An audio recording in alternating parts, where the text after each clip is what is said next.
Hello mga guys, hello po sa inyo lahat.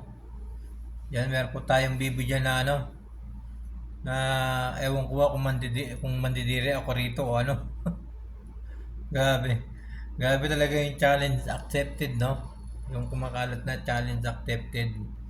Talagang hanggang ngayon ay meron pa rin nag-challenge ng ganun. Meron ako napanood na isa, mga kaibigan, ay merong nag-upload ng ganitong challenge accepted. Yan, ang pangalan niya ay Ani lang. Pangalan natin po ng Ani. Yan, siyempre.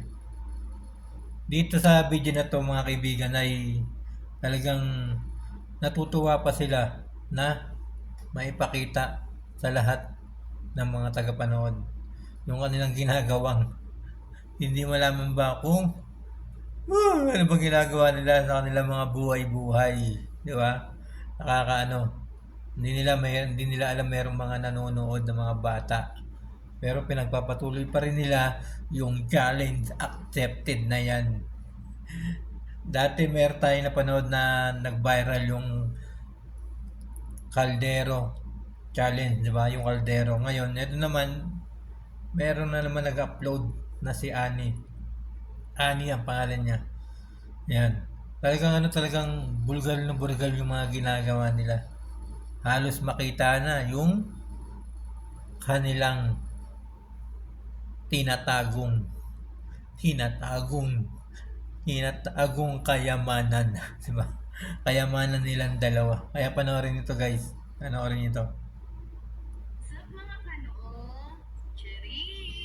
Ayan, ito mga guys. Ito po sila. Grabe. Diba? Grabe yung ginagawa nila rito. Halos makita na. Halos makita na yung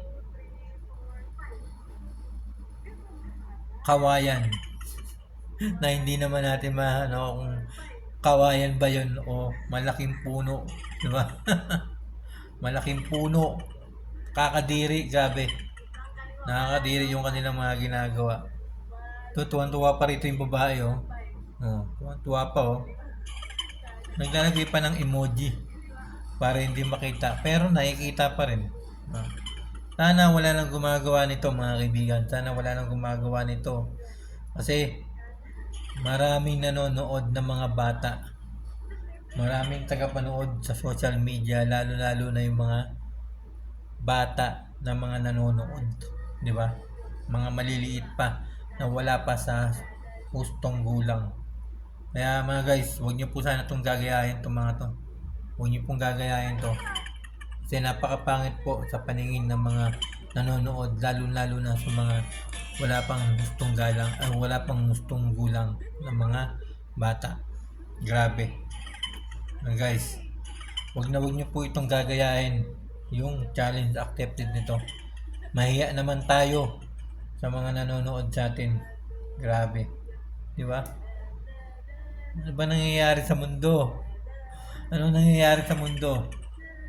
Bakit ito yung inyong mga ginagawa? Di ba? Stop na. Stop na tong challenge accepted na to. Walang matutunan dito. Walang makukuhang aral sa mga ganitong challenge accepted. Kung kailangan nila ng views, gawa po kayo ng magandang content. Yan, pagtulong, di ba? Pagtulong sa kapwa, hindi yung ganito. Hindi po yung ganito. Yan, hindi po yung ganyan. Di ba? Ayoko ng ganito. Tapos ginagamit pa yung kanta ng Diyos, di ba? Kanta ng Diyos, Christian song. You know, grabe. Pa-emoji pa sila. Wala din pala nangyayari, di ba? Kaya guys, panawagan ko sa inyo, huwag niyo po itong gagayahin. Challenge accepted. Napakapangit sa mata ng mga tao. Napakapangit sa mata ng mga maliliit pang nanonood dito sa social media. Mga wala pa sa hustong gulang. Thank you so much po sa inyo lahat. Maraming salamat, everyone. people